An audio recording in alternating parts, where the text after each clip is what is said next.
జై శ్రీరామ్. 2025 ఢిల్లీ ఎలక్షన్స్లో బీజేపీ గెలుస్తుందని చెప్పడం జరిగింది. అది ఫిబ్రవరి 8వ తారీఖున ప్రూవ్ అయింది. ఆ వీడియో లింక్ అనేది డిస్క్రిప్షన్లో ఇవ్వడం జరుగుతోంది. అది నిజమా కాదా అనుకుంటే కనుక మీరు ఆ వీడియో లింక్ ఓపెన్ చేసి చూడండి.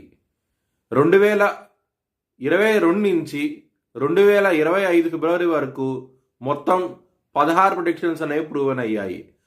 దానికి సంబంధించిన వీడియో లింక్స్ అనేవి కింద డిస్క్రిప్షన్లో ఇవ్వడం జరుగుతోంది.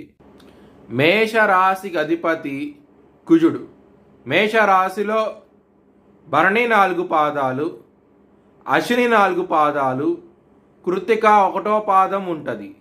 ఈ నక్షత్రం వాళ్ళందరికీ నేను చెప్పే వార ఫలితాలు వర్తిస్తాయి. ఈ వారంలో లగ్నాధిపతి అయిన కుజుడు 3వ స్థానంలో ఉన్నారు. పేరు ప్రతిష్టలు అనేవి అధికంగా ఉంటాయి. చాలా ఆనందంగా ఉంటారు. 2వ స్థానంలో గురువు ఉన్నారు. కుటుంబ స్థానంలో గురువు ఉన్నారు. 12వ స్థానం అధిపతి అయిన గురువు 2వ స్థానంలో ఉండటం మూలంగా కుటుంబ సభ్యుల నుంచి ధనం రావడం జరుగుతుంది. చాలా ఆనందంగా ఉంటారు.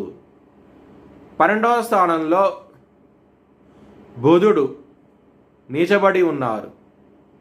మీనరాశిలో బుధుడికి బలం అంటే తక్కువగా ఉంటుంది.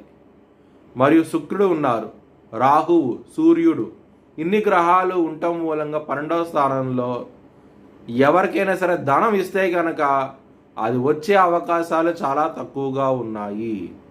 డబ్బు ఇచ్చి మీరు శత్రుత్వం పెంచుకున్నట్టు అవుతారు. ఈ వారంలో కొంచెం జాగ్రత్తగా ఉన్న ధనపరంగా మాత్రం ఇబ్బంది పడే అవకాశాలు ఎక్కువగా ఉన్నాయి.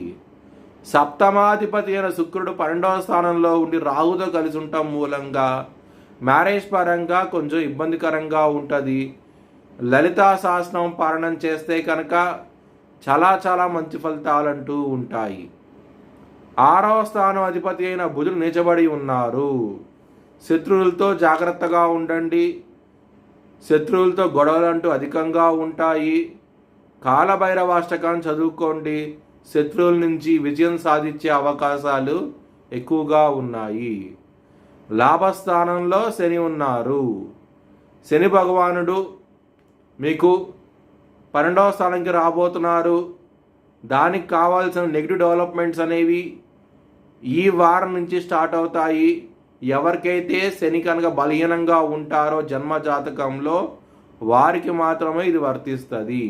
ఒకవేళ మీ జన్మ జాతకంలో కనుక శని కనుక బలంగా ఉంటే కనుక రాజయోగాన్ని ఇస్తారు. శని చాలా మంచి చేస్తారు. మీ భవిష్యత్ వివరాల కోసమై HLN జ్యోతిష్యాలను సంప్రదించండి.